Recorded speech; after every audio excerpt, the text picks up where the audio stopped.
Mbese wari wahura n'umuntu ufite ibibazo, uri mu bibazo bikomeye kandi biremereye? Uwo muntu wamugeraho maze akaguhumuriza, afite ibyishimo, ubona afite n'amahoro kandi ari mu bibazo. Ibi ngibi biratunguranye cyane mu mirebere ya kimuntu, ariko hari impamvu ziba zihishe inyuma y'ibyo byose. Umuntu ugaragaza itandukaniro nk'iryo hari icyo aba afite gitandukanye n'icy'abandi bantu bose baba bafite. Muri iki cyigisho cy'iki cyumweru tugiye kurebera hamwe impamvu zatuma ubona ibibazo ariko ntubibone nk'ibibazo, ahubwo ibyo bibazo bikaba impamvu zituma ushima. Niyo mpamvu umutwe w'iki cyigisho cya kabiri uvuga ngo impamvu zo gushima no gusenga.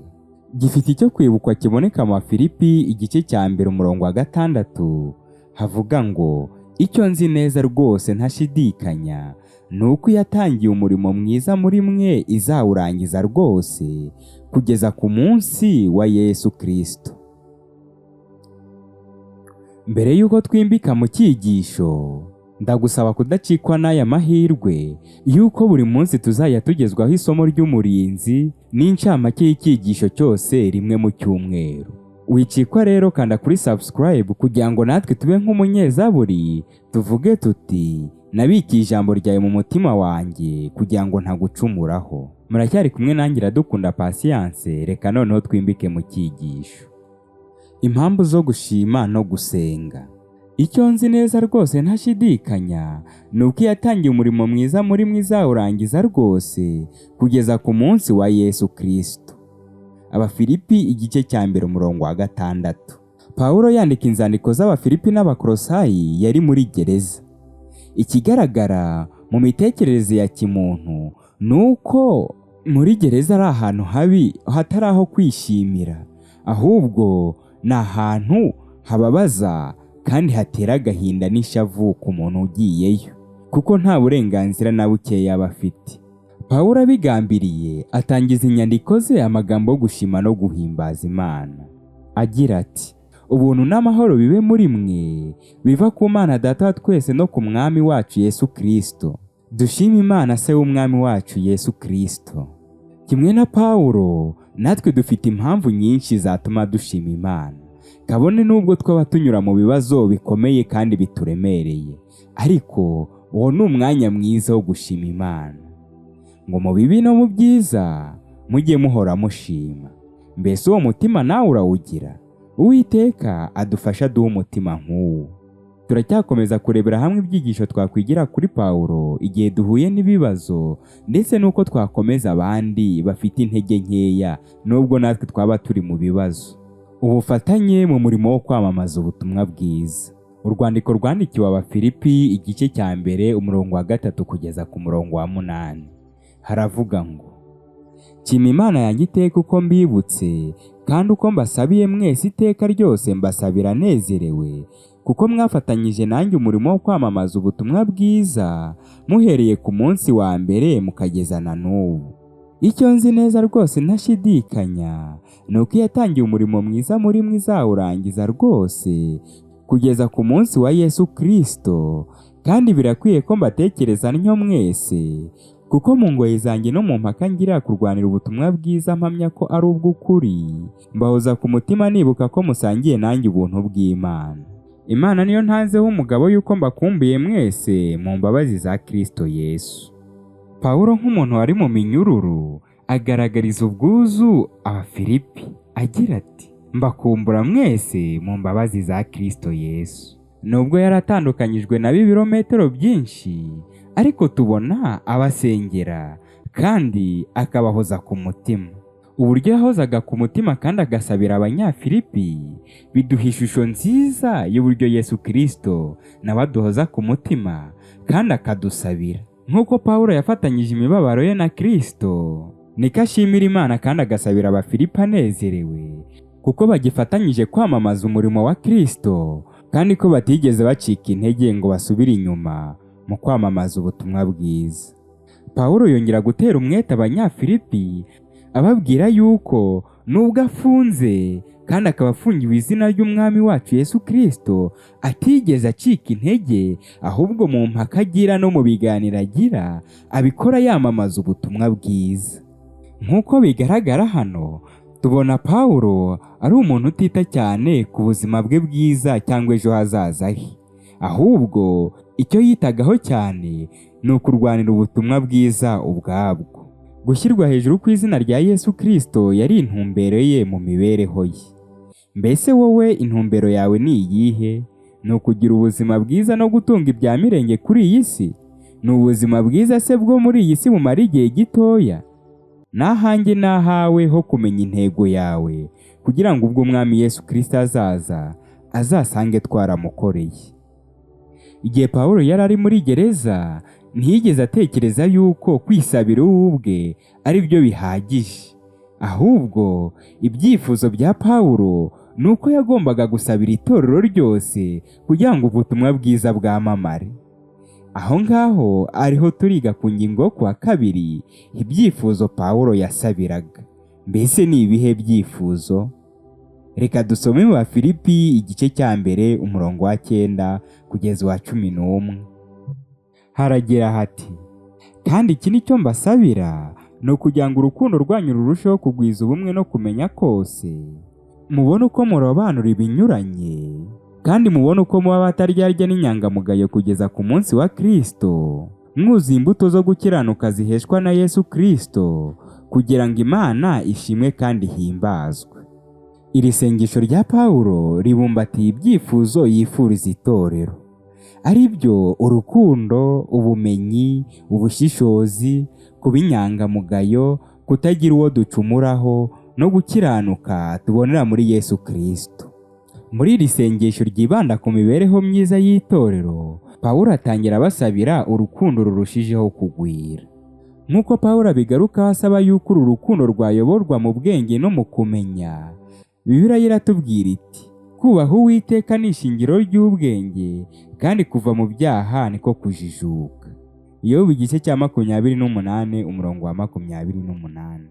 Bishatse gusobanura yuko yabifurizaga kubaha Imana ndetse no kuva mu byaha ari byo bizabatera urukundo rurushijeho kugajuka. Ikindi Pawuro yasabira itorero ryari ukugira ubushishozi, cyangwa guhitamo ikirushije ibindi gutungana.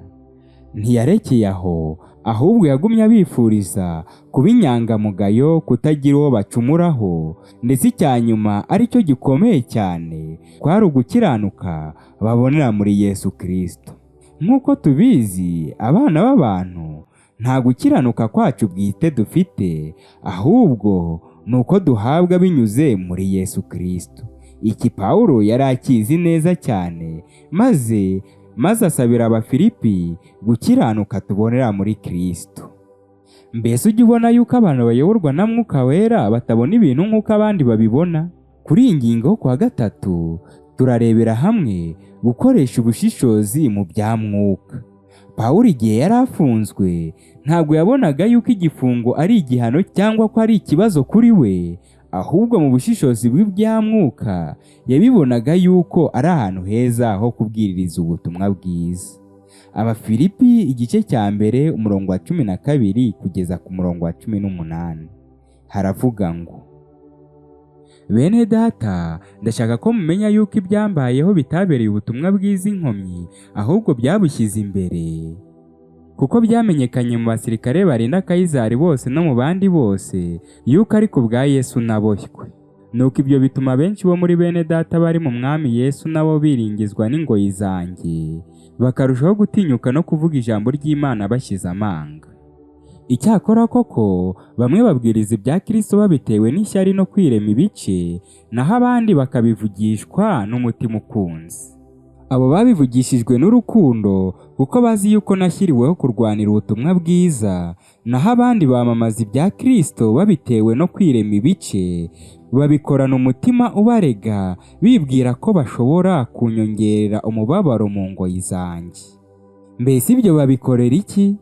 Ntacyo, kuko uko bimeze kose, ari mu buriganya cyangwa mu kuri Kristo yamamazwa, kandi ibyo ndabyishimira, nzagumya kubyishimira, kuko nzi yuko amaherezo ibyo bizampindukira agakiza, munsabire kandi mpabwe umwuka wa Yesu Kristo. Igihe Abafilipi boherezaga Epafuro kugira ngo ajye kureba Pawuro, bari bazi yuko umurimo w'Imana wacogojwe kandi ko Pawuro ubwe atashoboraga kubona uburyo bwo kujya mu masinagogi ngo yigishe abantu ko Yesu ari we Mesiya.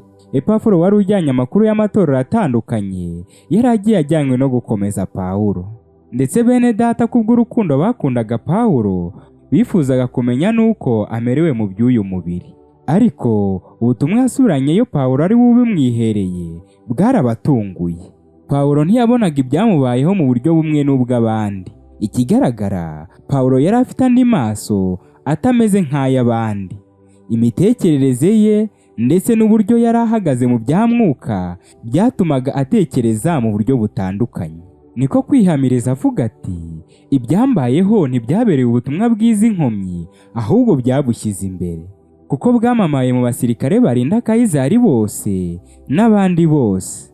Ariko ntibyarekeye aho ngaho, kuko byatumye bamwe bashyira amanga yo kuvuga no guhamya ibya Kristo. Pawuro ubwo yari yishimye kandi ashimira n'Imana yo yamwohereje muri iyo misiyo, kuko icyo yabonaga yuko abo barinzi bazibanira mu bwami bwo mu ijuru. Nta kindi cyari kimuraza inshinga kitari ukwamamaza ubutumwa bwiza kugira ngo bumenyekane ku isi yose, kandi iyo ntego ni koko yari arimo arayigeraho. Mu mitekerereze ya kimuntu byari byoroshye yuko Abafilipi n'andi matorero yose yifuza yuko Pawuro ubwe aguma hanze yidegembye. Ariko iyo yari imitekerereze ya kimuntu, kandi tuzi yuko umutima w'umuntu urusha ibindi bintu byose gushukana. Ubuhamya ndetse n'ibyiringiro bya Pawuro bitugaragariza yuko hari abantu benshi bashoboye kuvuga ubutumwa bwiza ndetse bagashobora kwitanga igihe batabishoboraga, kuko bwabateye ingabo mu bitugu, byatumye bahinduka maze babasha kuvuga ibyo batashoboraga kuvuga, babasha no kwinjira aho batashoboraga kwinjira, ndetse babasha no guhamya Kristo batabashaga guhamya. Muri make, Pawuro yabonaga ifungwa rye nk'umugisha ku bandi bose bari bari muri gereza ndetse n'abarinzi, kuko ubutumwa bwiza bari kuzabugezaho butashoboraga kugera. Mu makuru yose yageraga kuri Pawuro igihe yari afunzwe, kandi ayo makuru akamunezeza, yari imbuto y'ubutumwa bwiza. Abakorosayi wari umusaruro w'ingamba Pawuro yafashe zo kubwiriza ubutumwa bwiza. Epafura ndetse n'abandi bari bafatanyije umurimo w'Imana nibo bashoboye gushinga iri torero ry'Abakorosayi. Pawuro ntiyari ahari, ariko Pawuro tumubona agaragaza yuko abasabira iteka ryose. Ni ukuvuga yuko Pawuro yari azi neza yuko hari undi musaruro wagiye ugaragara nyuma yuko akoze umurimo mwiza. Pawuro ubwe ashimira Imana Data ku bw'aba bavandimwe babashije kwizera Yesu Kristo. Biratangaje cyane uburyo ubutumwa bwiza mu kinyejana cya mbere bwihuse, ariko impamvu nyamukuru ni uko bemeye gukorana na Mwuka Wera.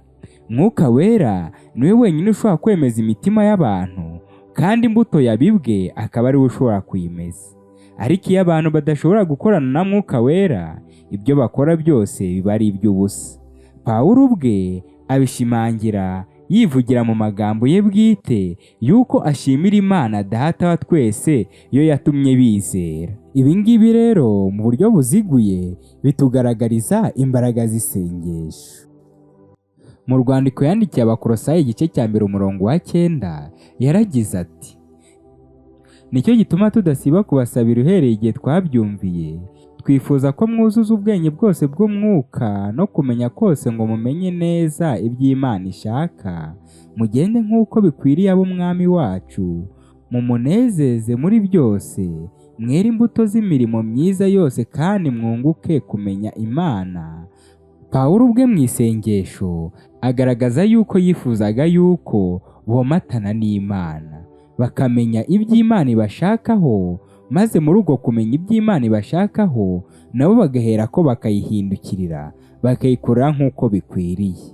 Muri iki gihe nabwo hari ibintu bitandukanye byadufasha kumva ndetse tukamenya ubushake bw'Imana.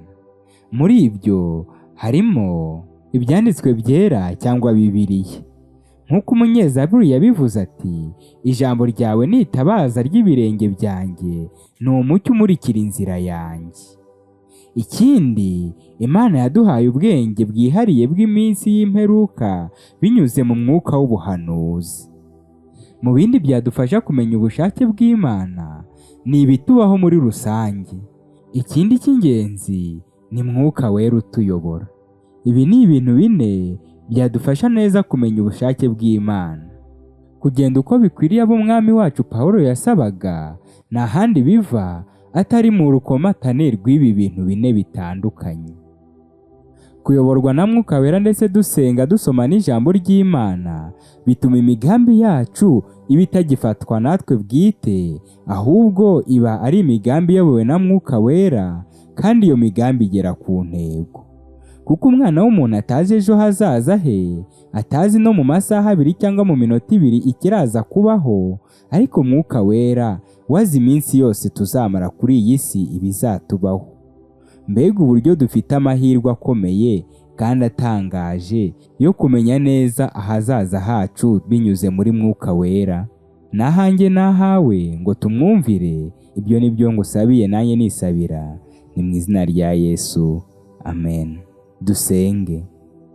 Uwiteka, turagushimiye kandi turaguhimbaje.